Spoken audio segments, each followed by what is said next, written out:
Importance of research in architecture. Abstract. To enhance learning experience in architecture and design, there should be learner-centric teaching and education, which is a part of recent attention of architectural education. To implement the learner-centric education, there is a need to identify and study the cognitive patterns of learners and the process of learning. It is necessary to identify what is the learning pattern and mind varieties amongst different learners and how it affects the knowledge gaining. Keyword: importance of research in architecture, significance of learning in architecture, quality of good research. Students of architecture can have better learning experiences if there is an exposure blend of industry and academics. In architecture, there is an urgent need to focus on research-based education for better learning and development of dedicated professionals. In addition to theory and practice, there is a need to incorporate research element, which can be helpful to inculcate the research orientation in today's architects. This review has been presented here with the advantages and implications of research in architectural education. Introduction, importance of research in architecture. Students of architecture can have better learning experiences if there is an exposure blend of industry and academics. In architecture, there is an urgent need to focus on research-based education for better learning and development of dedicated professionals.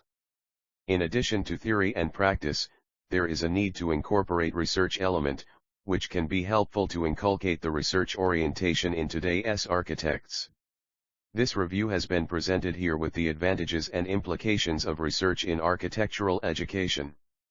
Architectural education has been invariably linked to the process of cognitive research.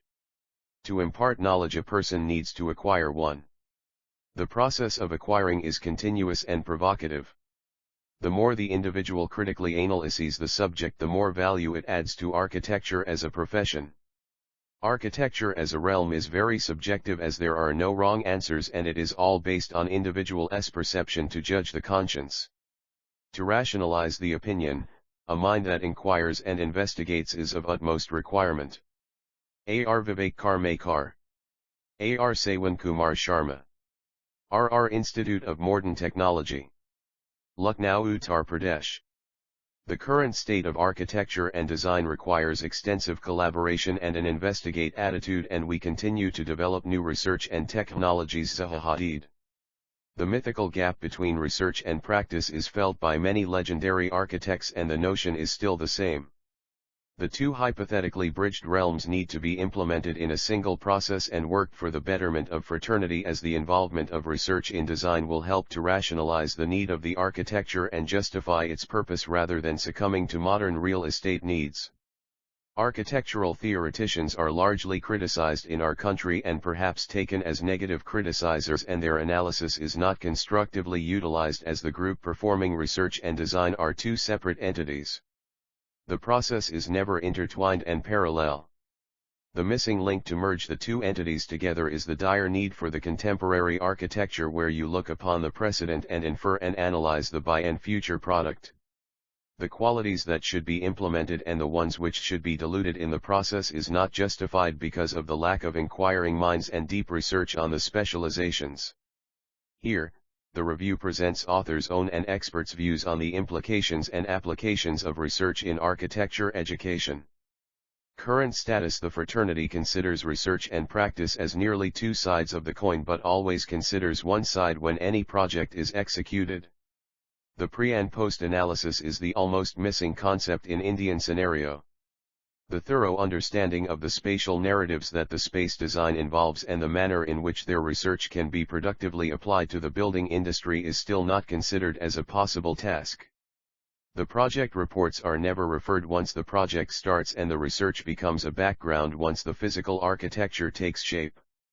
Not to forget that one can appreciate foreground because the background takes a back. The absence makes the presence felt. The brainstorming process that every designer goes prior to evolution of any seed of the design is the part of the research that our scheme performs based on our instincts and investigatory observation. The manner of research is different but the same when put forward as a premise helps to hold on the idea till the execution and not negating the philosophical research.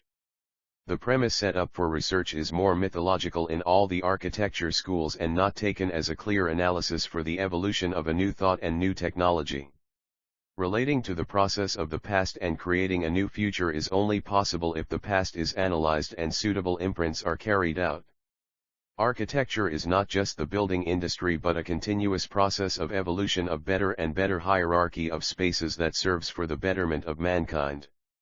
Architecture is more or less considered as an autonomous discipline that is considered subjective and can be only argued to the level of perception and does not score on the spectrum of rationalization and relation with the context and past. The notion of architecture being just architecture leads to marginalization of it. The potential of recognizing practice, as a research is one of requirement, and the position paper argues on the same topic. The fact that we need to seek before we see.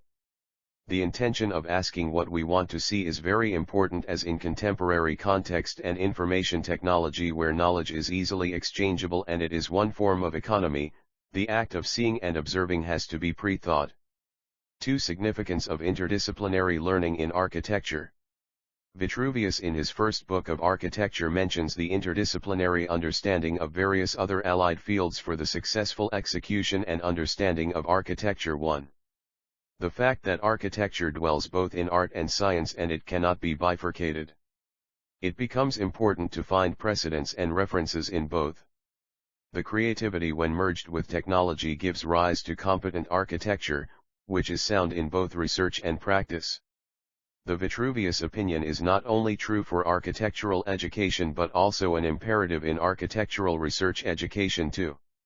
The architect should be equipped with knowledge of many branches of study and various kinds of learning, for it is by his judgment that all work done by the other arts is put to test.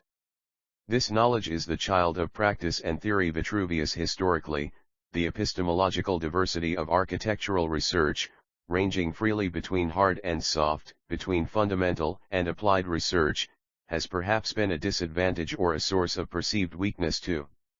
It should on the contrary be emphasized as a strong point, and supported as such by funding agencies.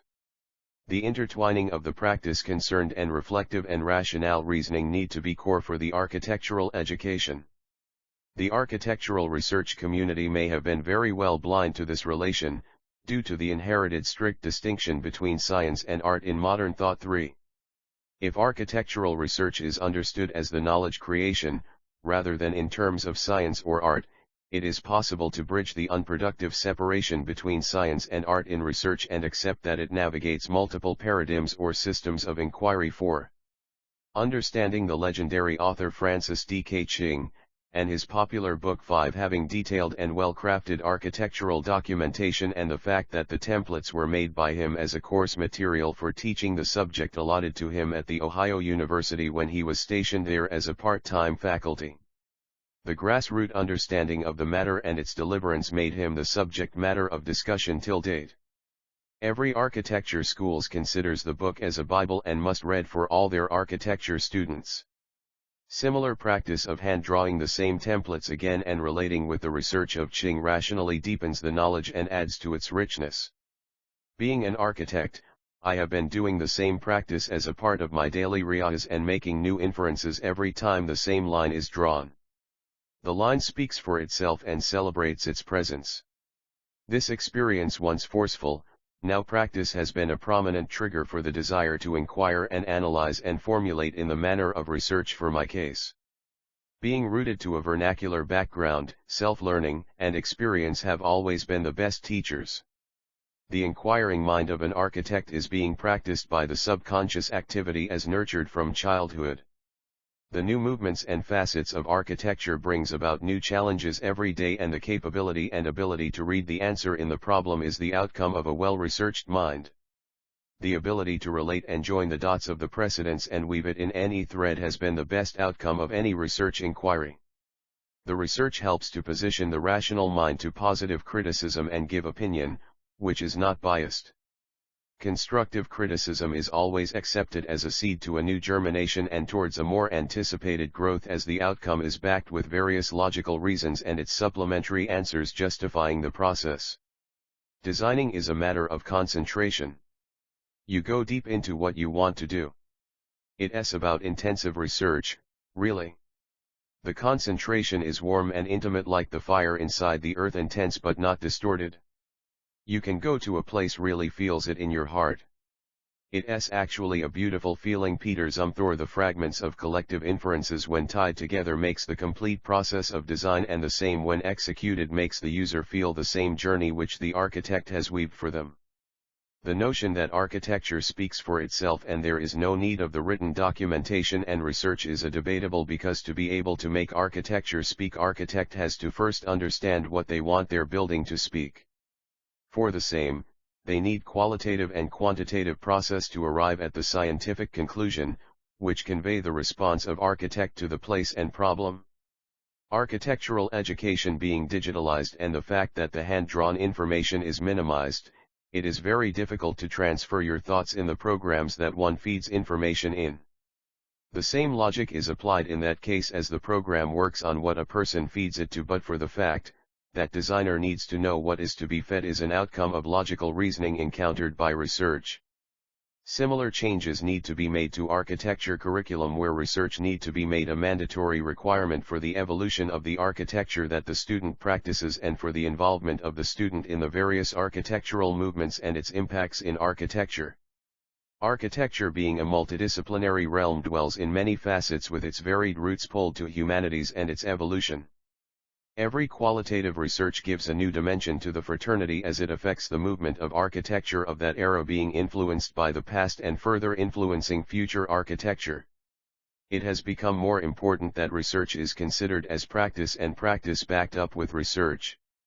The provocative brainstorming session in architectural education is an important facet of education now, as the same is more perceptive and digitalized and need to be transferred to the classroom activities. The traditional curriculum needs to be impinged with the critical questionnaire of the incentives and technological innovations and interventions and the need to rationalize the need of research in architecture. 3. Research and education in architecture. A highly motivated environment that supports research-based learning is the need of architectural curriculum.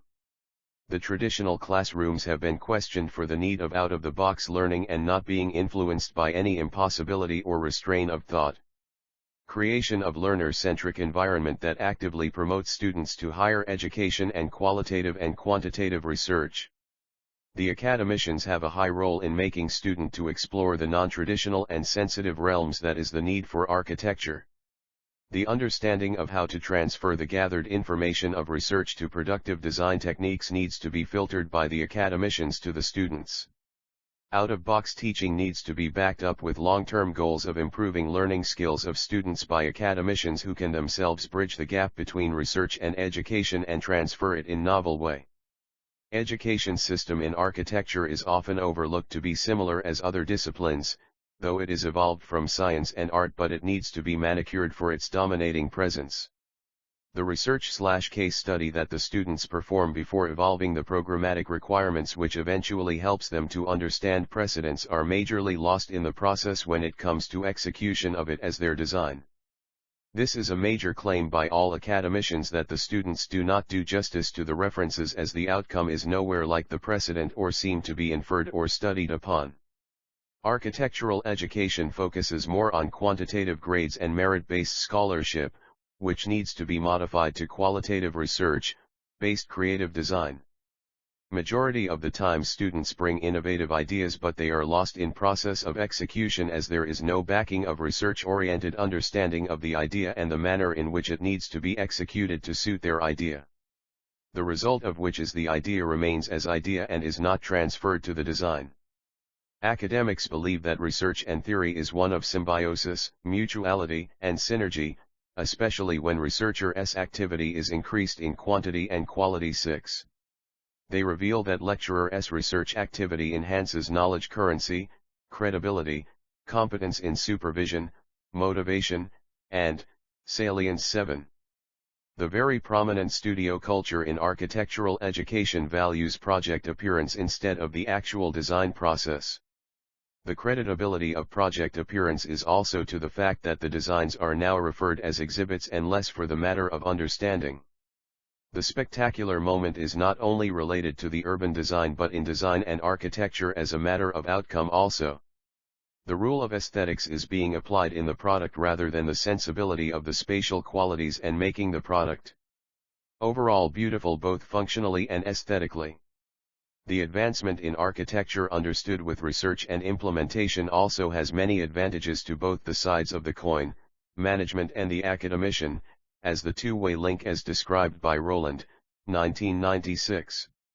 Research improves quality of university teaching while students' understanding and work can contribute to lecturers' research aid.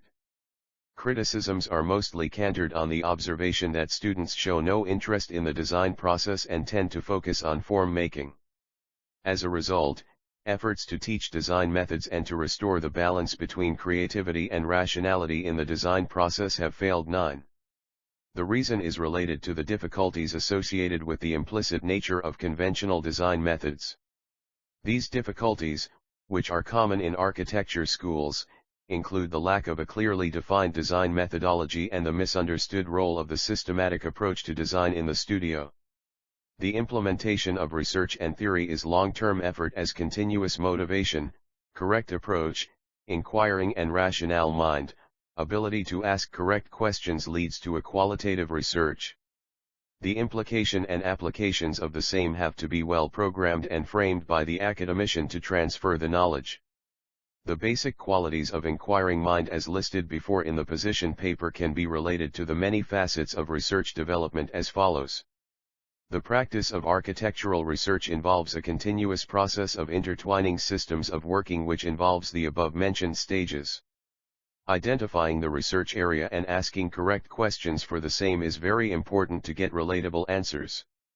Else, the information collected will only be a data collection and further it becomes difficult to channelize information and infer from the data and make it to usable knowledge. Compilation and collection need sorting and briefing of data, further to be understood as a catalyst to new derivatives and further involve the person to evolve with their own research philosophies and methods of execution of the research process. A back and forth process is required which helps to focus on the content of the research area and do justice to the project. The literature survey helps to identify the similar problems and solutions adopted by other researchers and methods used by them to be procured as tools for research methodology. The final outcome of the research as mentioned above is the relation between practice and research and the fact that the research could be put to use. For conclusion, the effective strategy for implication and application of research into architectural practice and theory needs to be mentored and drafted for the proposal of merging the two very important aspects of architecture. The position paper features to integrate the gap between research and teaching and take it as a process, helpful and benefiting both the university and students. Acknowledgements. I Umang Rawat, student of B.Arch 3rd year, School of Architecture and Town Planning, RR Institute of Modern Technology, want to acknowledge the valuable guidance of our instructor in charge, AR Sawan Kumar Sharma, for guiding us to present this research paper, our head of department AR Vivek Karmakar to encourage us to submit our subjective assigned works on time, and others who motivated us to complete the synopsis.